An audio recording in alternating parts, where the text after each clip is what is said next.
All right, so let's continue. We found the value of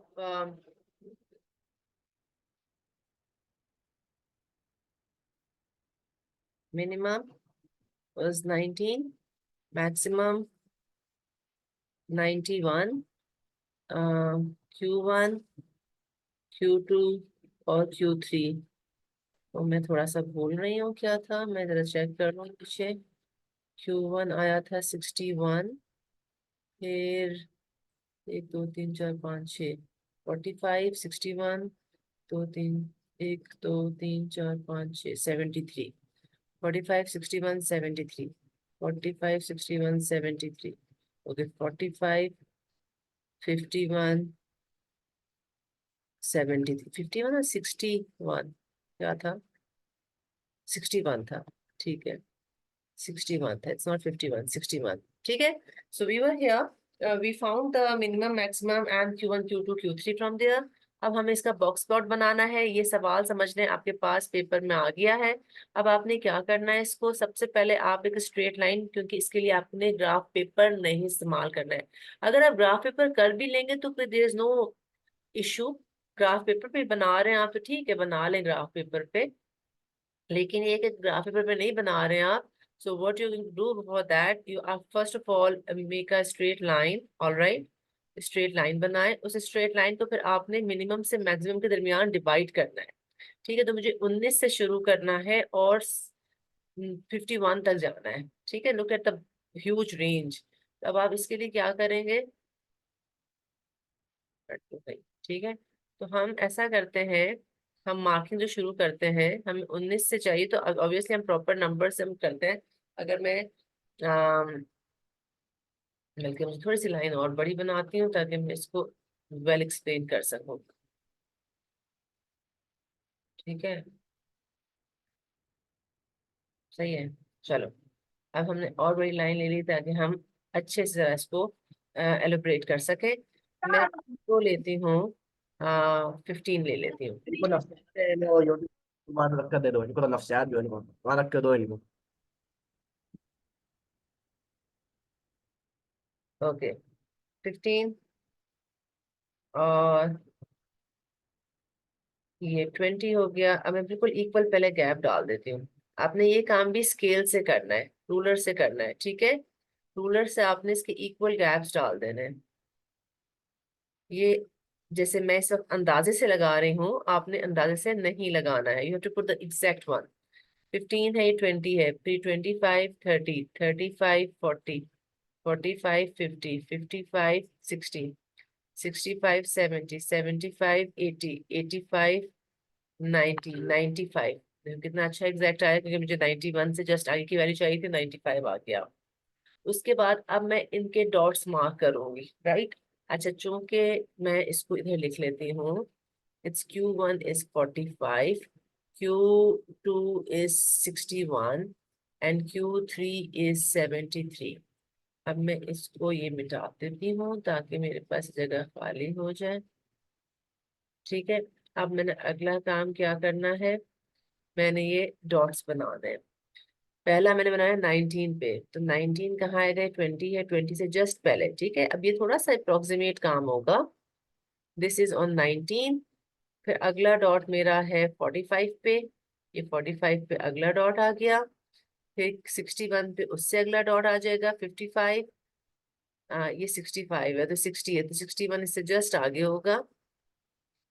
फिर 73, यानी 65, और ये 75 है, 70 71 2 3 4 5 73 ये रहा। और मैक्सिमम इज 91, सो 91 के लिए 85 90 91 ये रहा। ये मैंने बना लिए, डॉट्स लगा लिए। डॉट्स लगाने के बाद अब मुझे यहाँ पे बनाना है एक बॉक्स, रेक्टेंगुलर बॉक्स। इसको लिया मैंने, इसको लिया, ऐसे लिया, और ऐसे एक रेक्टेंगुलर बॉक्स बना लिया।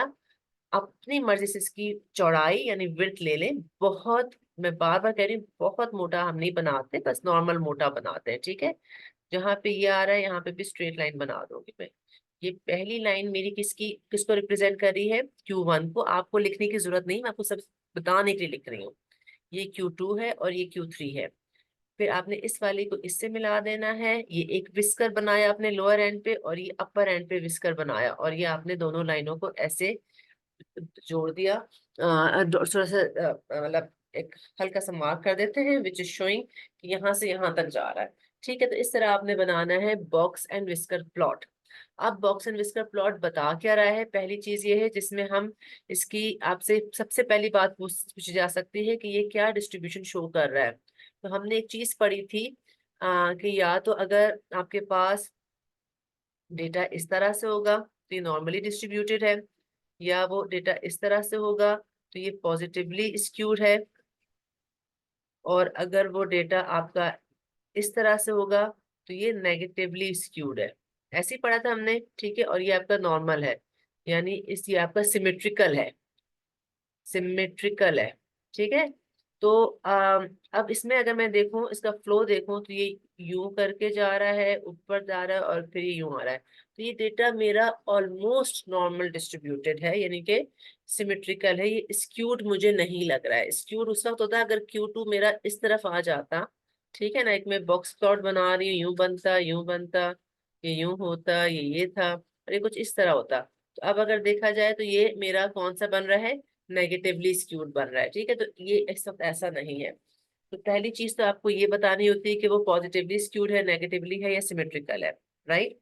दूसरी चीज आपको क्या बतानी है इसमें, दूसरी आपने बतानी है outlier. Now listen about the outliers carefully. Outlier वो वैल्यूज होती हैं जो कि डेटा को डिस्टर्ब कर रही होती है, ठीक है। पहली बात तो ये हो गई। तो इसमें हमारे पास आउटलायर, ओके, सो आउटलायर की अगर मैं बात करूं, outlier always disturb the data, यानी कि मैक्सिमम वैल्यू होती है या फिर मिनिमम वैल्यू होती है। इसकी एग्जांपल मैं आपको ये दिखा देती हूँ।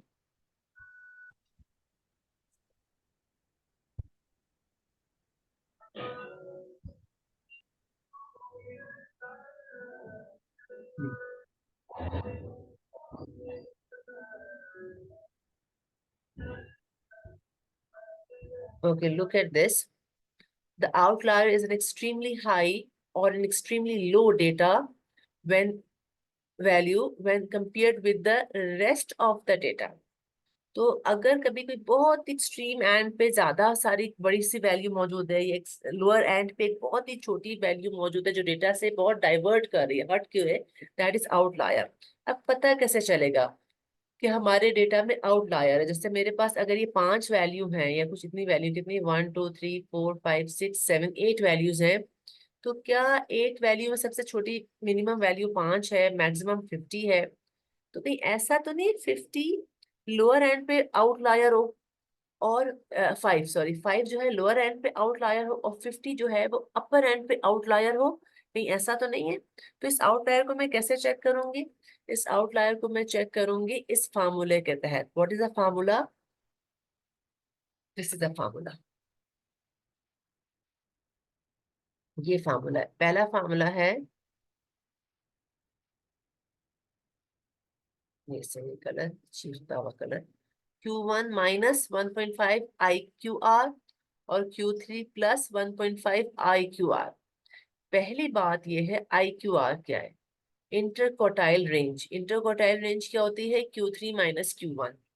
आपने कोई भी डेटा है उसकी इंटरक्वार्टाइल रेंज निकाली, यानी मुझे Q3 भी चाहिए, Q1 भी चाहिए।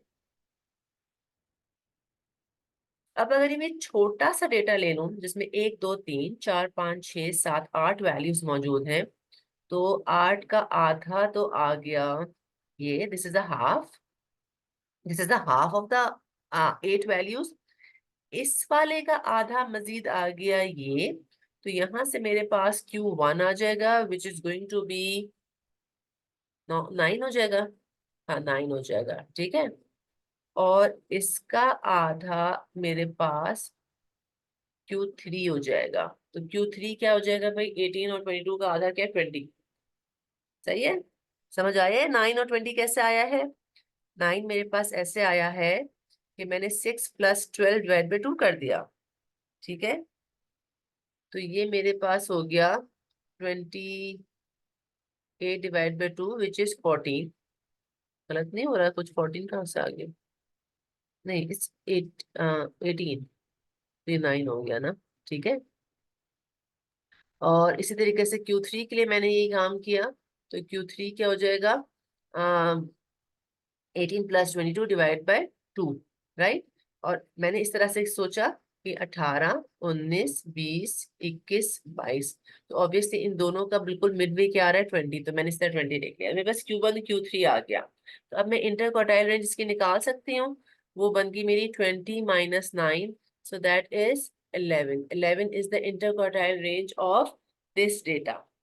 अब स्मॉलर एंड पे, लोअर एंड पे आउटलायर कैसे निकाला जाएगा, लोअर एंड पे, ठीक है। अब अगर मैं इस डेटा को एक नंबर लाइन पे रिप्रेजेंट करूं आप लोगों को समझाने के लिए, तो नंबर लाइन पे कैसे बनेगा, ये नंबर लाइन आ गई, ये सपोज कर लो 5, 10, 15, 20, 25, 30, 35, 40, 45, 50।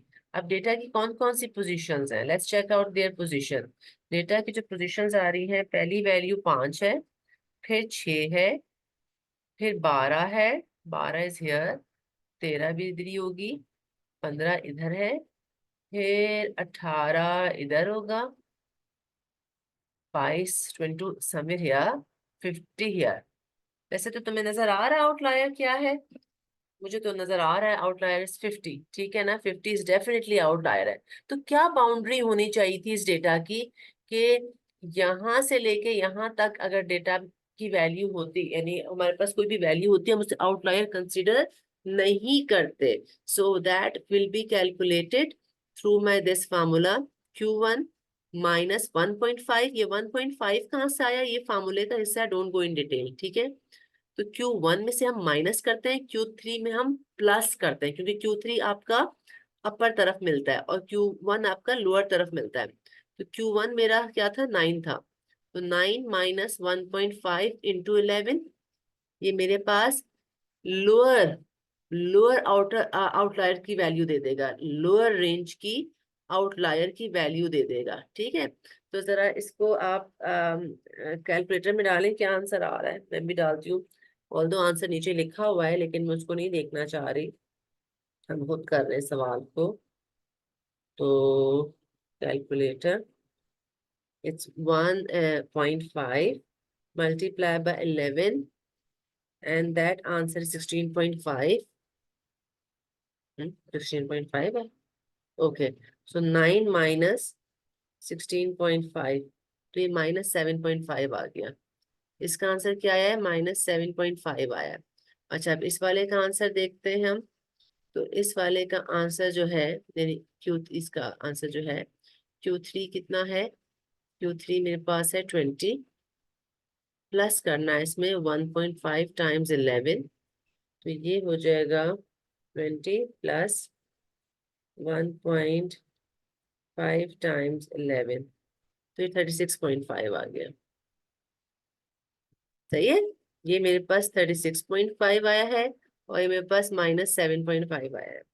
अब जरा इसको हम देखते हैं, -7.5 तो डेफिनेटली अगर नंबर लाइन में और एक्सटेंड करूंगी, तो पहले 5 था, फिर 0 आएगा, फिर -5 आएगा, फिर -10 आएगा, तो -7.5 ये रहा -7.5।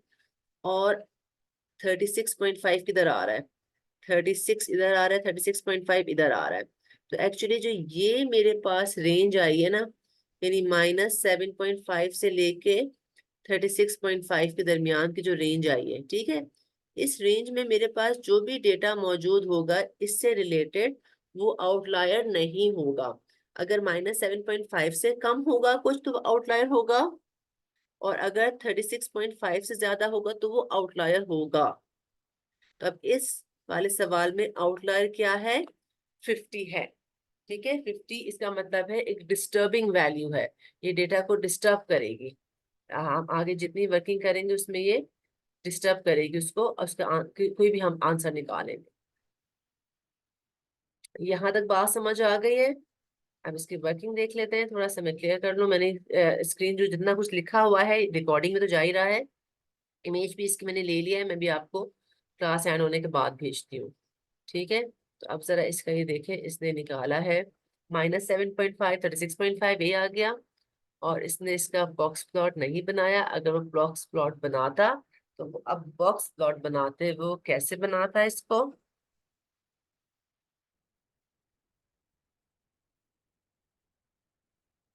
ये रहा। आप लोग अपनी कॉपी में बनाए बॉक्स प्लॉट, मैं यहाँ बना रही हूँ।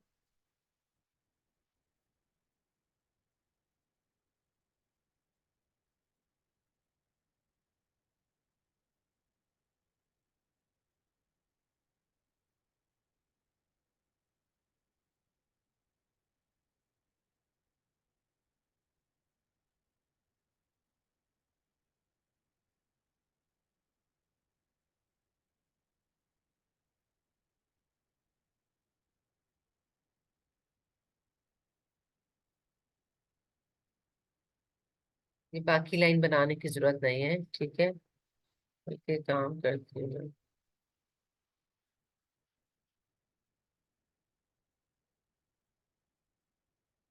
5 और ये मेरा हो जाएगा 55। बल्कि इसको मैं 0 कर लेती हूँ, इसको 50 कर लेती हूँ, दैट्स बेटर, ये ज्यादा बेहतर है।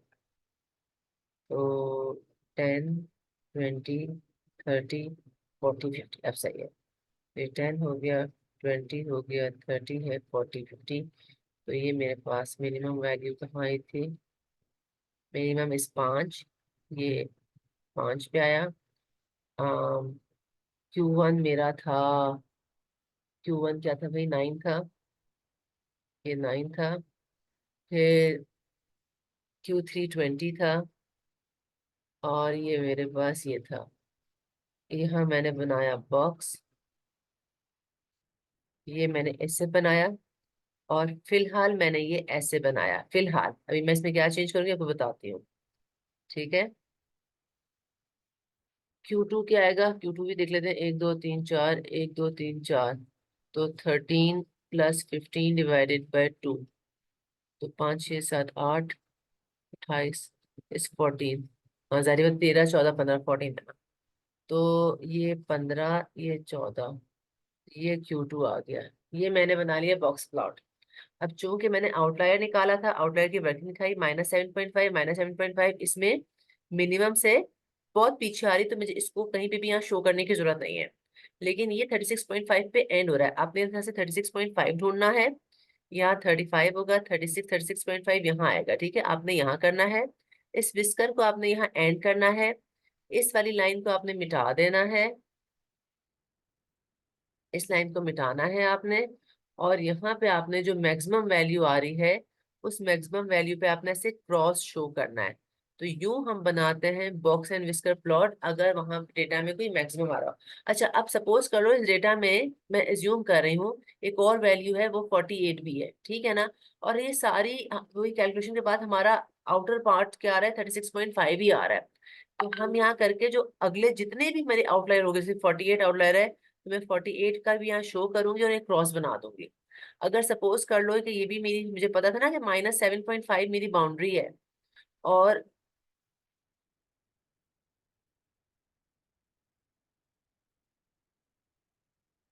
हाँ, अच्छा एक चीज यहाँ मैं मिस कर गई। मेरे पास इससे जस्ट पहले कौन सी वैल्यू है? 22 है ना। तो मैंने ये 36.5 पे तो ये आउटर वो बाउंड्री कह रहा है कि यहाँ से ज्यादा कोई भी नंबर हुआ तो वो आउटलायर है। तो इससे जस्ट पहले कौन सा मेरे पास डेटा में मौजूद है? डेटा में कौन सी वैल्यू मौजूद है? 22। तो मैं एक्चुअली 22 पे बनाऊंगी विस्कर। 22 किधर है? 22 विस्कर है, तो मेरा विस्कर यहाँ बनेगा, ये वाला भी नहीं बनेगा। तो मैं थोड़ा सा मिस कर गई ये बात। ये मेरा 22 कहाँ है? ये रहा 22। 22 पे मिसकर बना दूंगी, क्योंकि मुझे पता है कि यहाँ पे मेरी बाउंड्री आ रही है। मैं हल्का सा डॉटेड बना दूंगी, इसका मतलब यहाँ बाउंड्री थी। और उसके बाउंड्री के बाद जितनी वैल्यू होंगी, जो कि इस सवाल में आपके पास सिर्फ एक ही वैल्यू मौजूद है 50, तो वहां पर क्रॉस बना देंगे। ये गौर से सुन ले, इंपॉर्टेंट बात है, ठीक है। राइट, क्लियर हो गई ये सारी चीजें। तो इस तरह आप बॉक्स एंड विस्कर प्लॉट बनाएंगे। अब अगर मैं वापस से अपने सवाल पे आती हूँ जो मैं आपके साथ कर रही थी यहाँ पे, तो इस सवाल का हम एक काम करते हैं। सबसे पहले हम इसका आउटलायर देखते हैं कि आउटलायर्स डेटा में कोई है कि नहीं है, वरना हमारे बॉक्स बॉक्स प्लॉट कंप्लीट हो गया। अगर आउटलायर के अंदर आंसर आ रहा है तो आउटलायर होने का हमारा क्या फार्मूला है, मिनिमम एंड के लिए हम कैसे ढूंढेंगे और मैक्सिमम एंड के लिए हम कैसे ढूंढेंगे। मिनिमम एंड के लिए फार्मूला बन जाता है Q1 minus 1.5 into Q3 minus Q1, और मैक्सिमम एंड के लिए बनता है Q3 plus, it's plus, okay, 1.5 into Q3 minus Q1।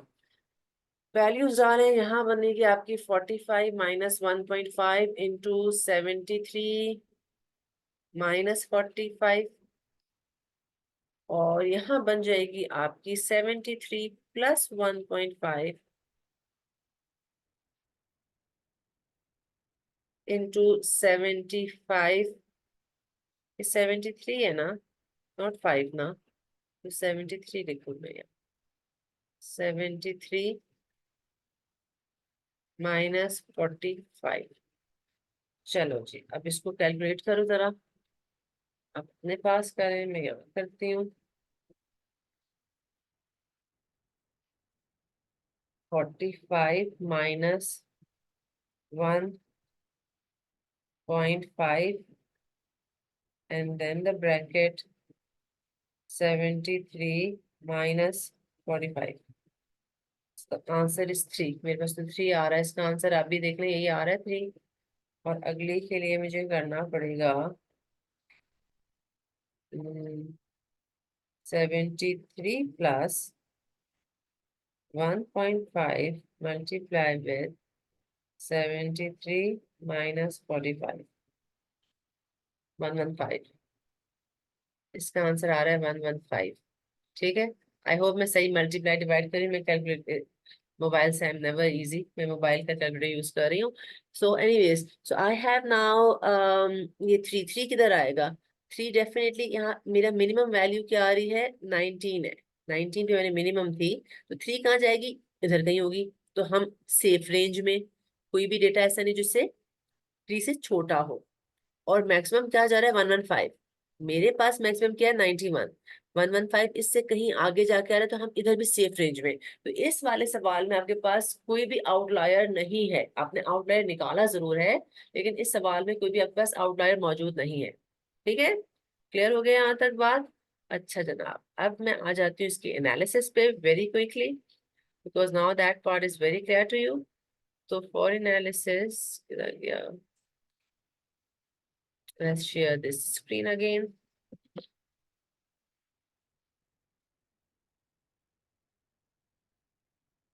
Books ही आपके पास दोनों मौजूद हैं पीडीएफ फॉर्म में, ठीक है ना। तो अब आपने इस बुक से जो है ये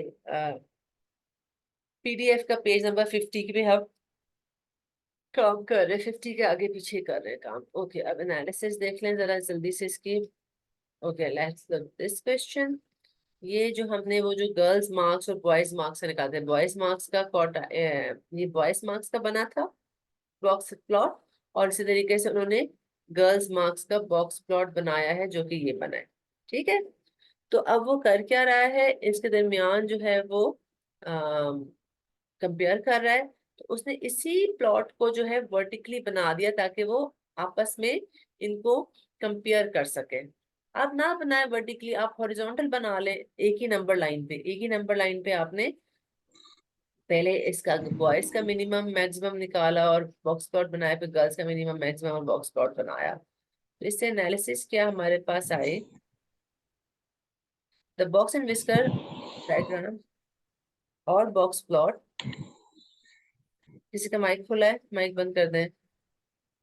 Illustrates the dispersion of this it uses the highest and lowest point, वो तो बता रहा है, इसने एनालिसिस यहाँ नहीं बताई, चलें हम खुद कर लेते हैं। The box plot can be drawn horizontally as shown above or vertically like, अच्छा वो बता रहा है कि आप वर्टिकल बना लें, हॉरिजॉन्टल बना लें।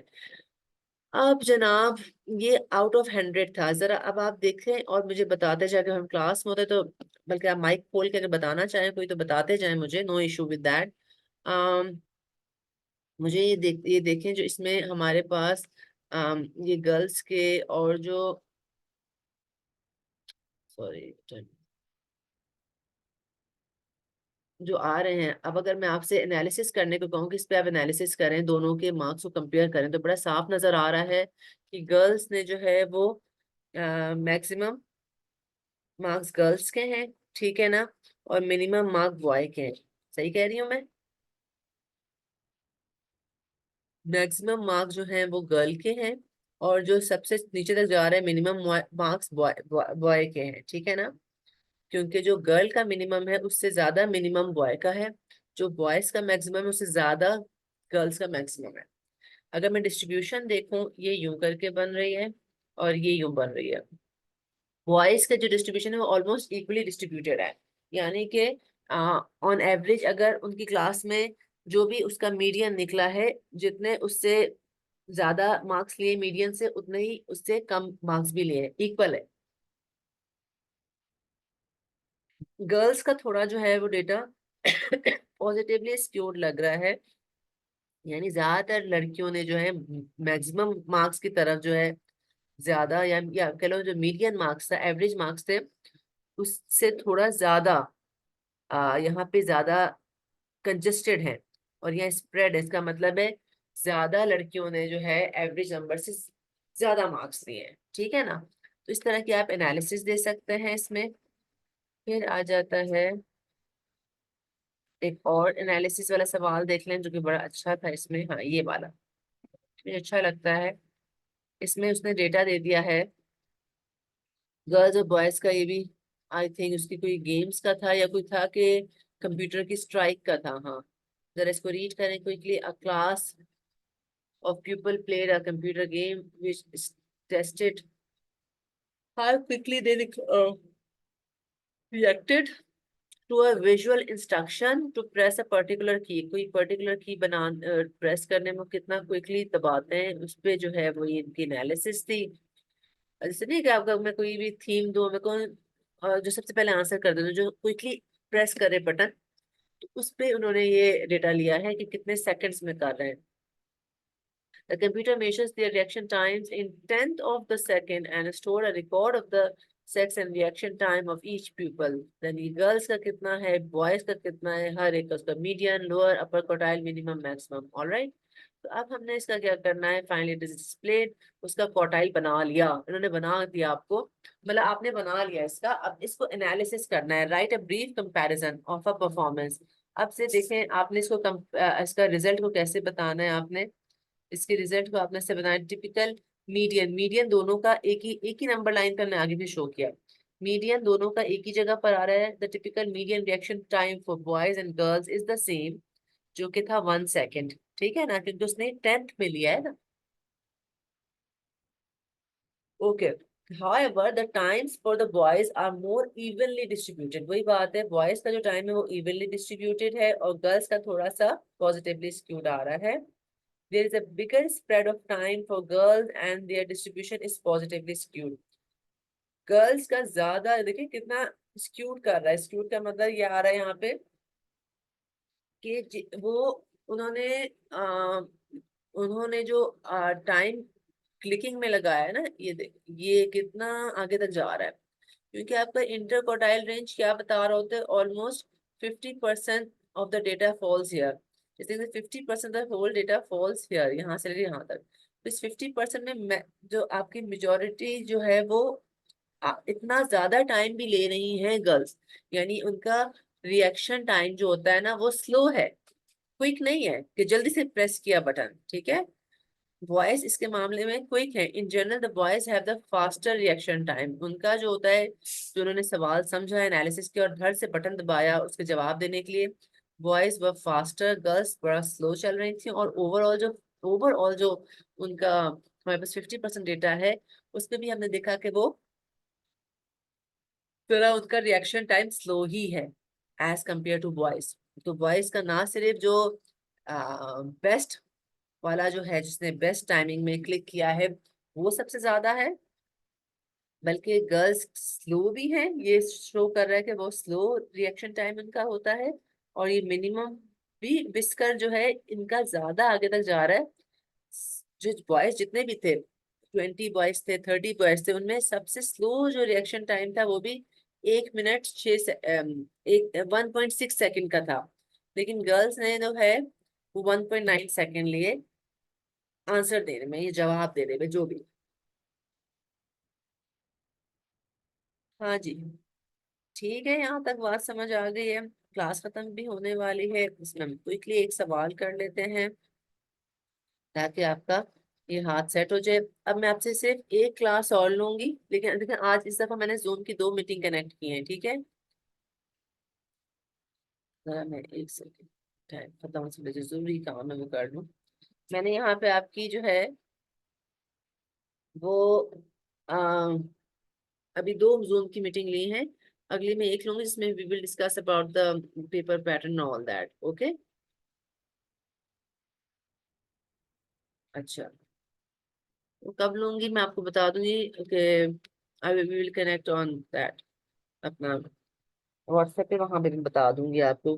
बस वो एक हम लेंगे, most probably just before paper, या फिर मैं अगले वीक में अरेंज कर दूंगी, ठीक है। इसलिए देख लें पेज 53 पे जो है एग्जाम्पल्स वगैरह आप जरूर कर लिएगा। That is good to understand आपका इस किस्म का सवाल जो क्वार्टाइल्स वाला होता है।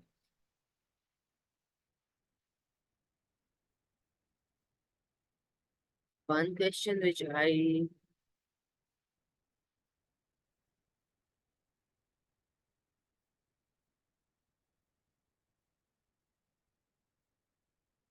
चैलेंज जैसे एग्जाम्पल आ गई, ठीक है।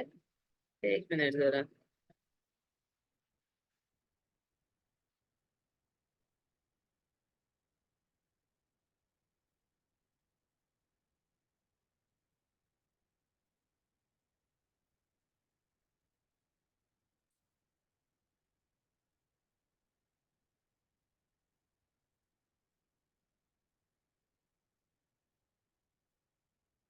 ओके जी, क्यों नहीं आ रहा?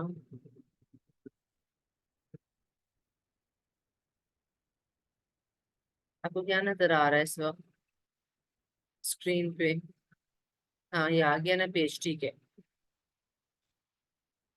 ओके, अब आप यहाँ देखें, ये एग्जाम्पल 1.5 देख लेते हैं क्विकली।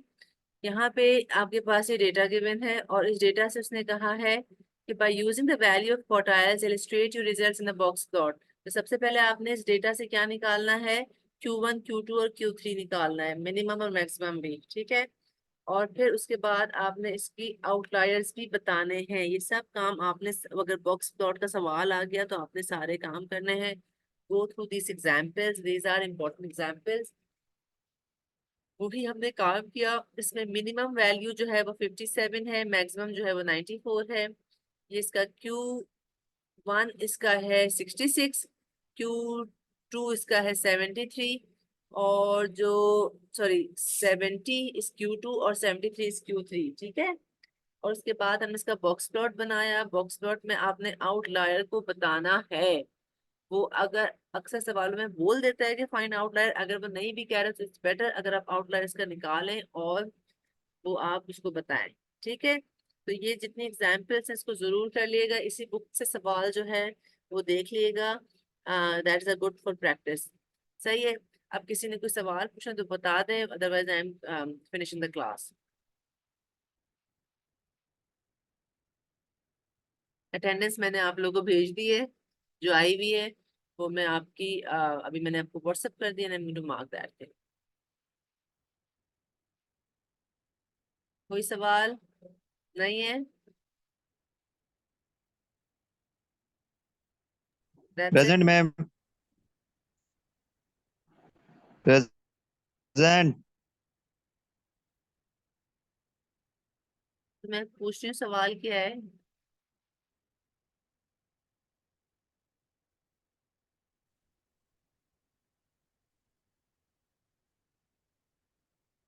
कोई सवाल नहीं है, गुड। टेन का भी नहीं है, so we end the class here. एक सेकेंड में